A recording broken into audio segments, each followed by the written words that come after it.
Okay, so this is going to be our first video notes of the year for Introduction to Forensics. So the format to these is going to be simply you watch the video, you pay attention. If you want to take notes on the side, you can feel free, but that's not required. It's 100% up to you and what you feel most comfortable with. And either throughout the video and or at the end of the video, there will be questions which will be counted as your independent work grade for completing your video notes on Canvas. It's going to be using the Canvas quiz feature, but again, it's independent work just for completing the notes. And the questions go along with the content just to make sure that you're paying attention and can answer the questions as you go through. So this set of notes is relatively short, so I think it's 3-4 slides. It's very short. But this is going to be the basis of forensics for this year, and it's going to sound quite simple, but in actuality, it's very important to everything that we're going to do for the entire year.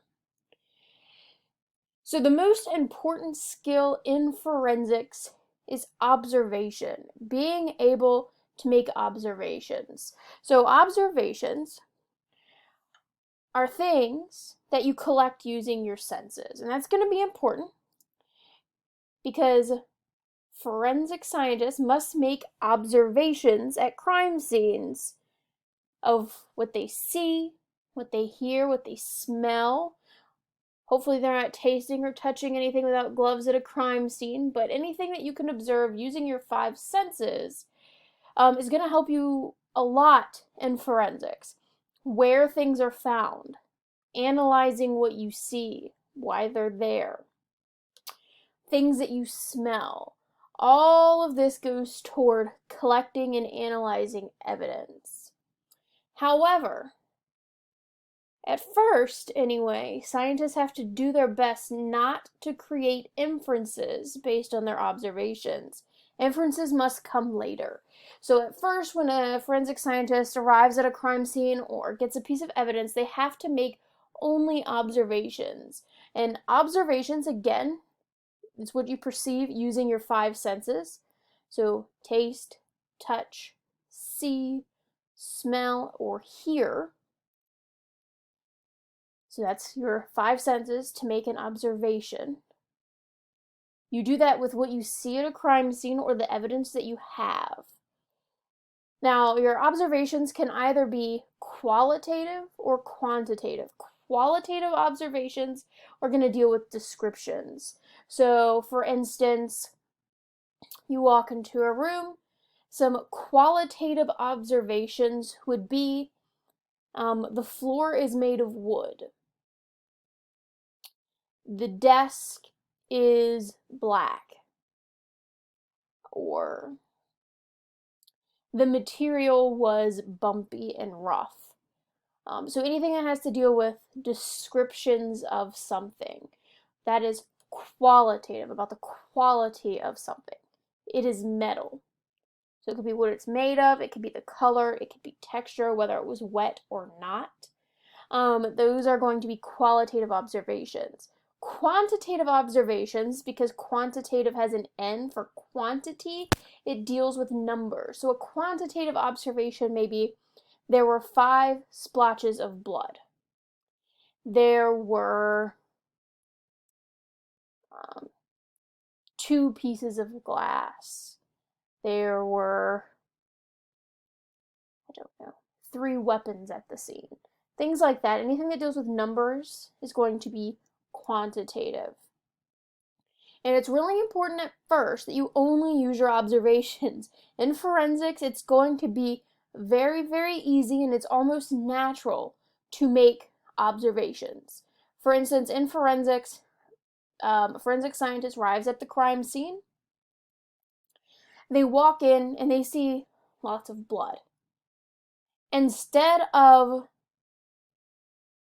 immediately saying, someone died here, you need to look and observe. So look at the surroundings. How much blood is there? Where is it? Is it in streaks? Is there just a large puddle? Or are there drops verging off in any directions? Where is it located? These are going to be observations that are going to be essential instead of jumping right to your inference. So an inference is a guess based on what you deserve or you observe. So it's very important that you don't immediately jump to these inferences. Inferences have to come later once you have all of your observations. And not even all observations can be made right at a crime scene. Sometimes observations have to come from further analysis in a lab. So maybe you find some unknown material. You don't know what it is, you don't want to know what it's made of. Those observations that you can make further in the lab are going to be also really important in your investigation. So you don't want to make any inferences before you have all of your observations.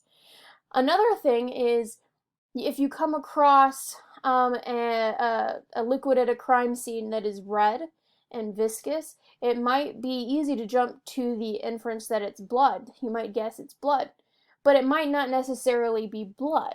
There are tests that are conducted both at the scene and in the lab to confirm what things are, and those are going to go into your observations. So you don't want to automatically jump to your guesses. So that is why observation and inferences are really important. You have to get all of your observations first before you start making your inferences in forensics.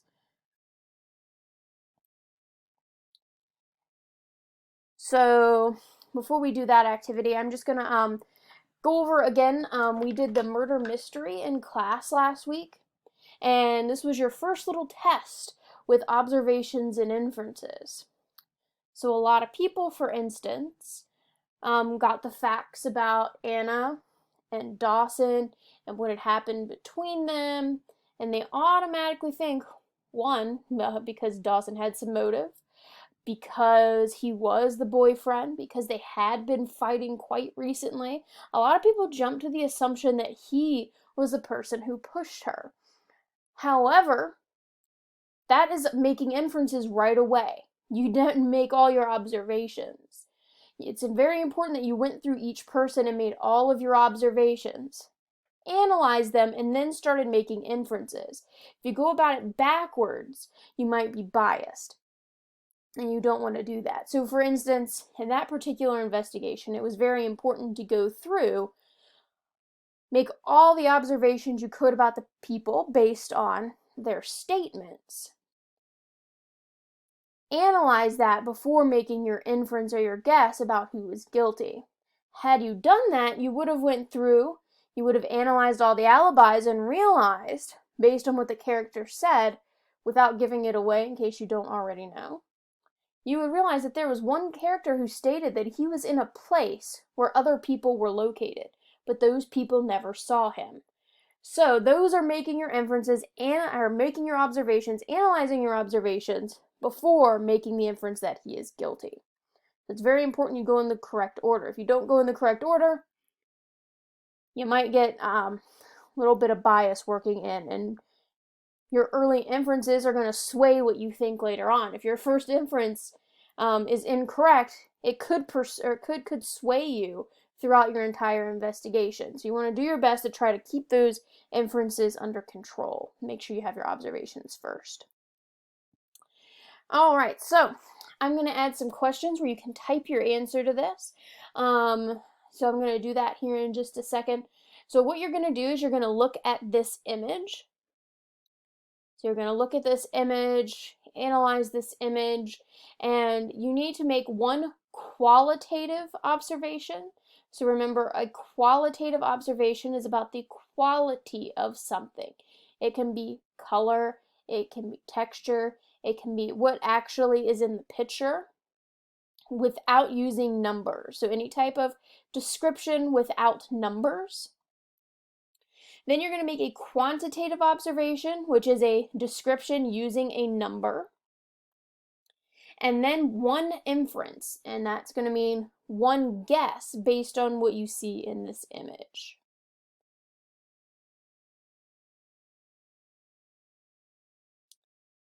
Okay, now we're going to apply this. So one of the first things that we're going to both practice making observations and inferences. We are going to apply them to real-world scenarios and why they might be important. And then we're also going to apply it to eyewitness accounts. An eyewitness account is when a person, not necessarily involved in the crime, most often they are not involved at all, witness what had happened. So sometimes in eyewitness accounts, they don't necessarily even know what they're witnessing. So one example, I'll give you two. One example would be maybe you walk into a gas station. While you're in that gas station, you see that the person at the counter robs the person running the register. That would be an eyewitness account. You physically saw it. You knew it was happening. Another example would be you walk into the same gas station. You see people in the store. You get what you need, you pay, and you leave. But maybe you didn't know that when you were standing in line, the person behind you would later rob the person at the register. You witnessed that person. You saw the person who did the crime. And later you're asked to recount what happened.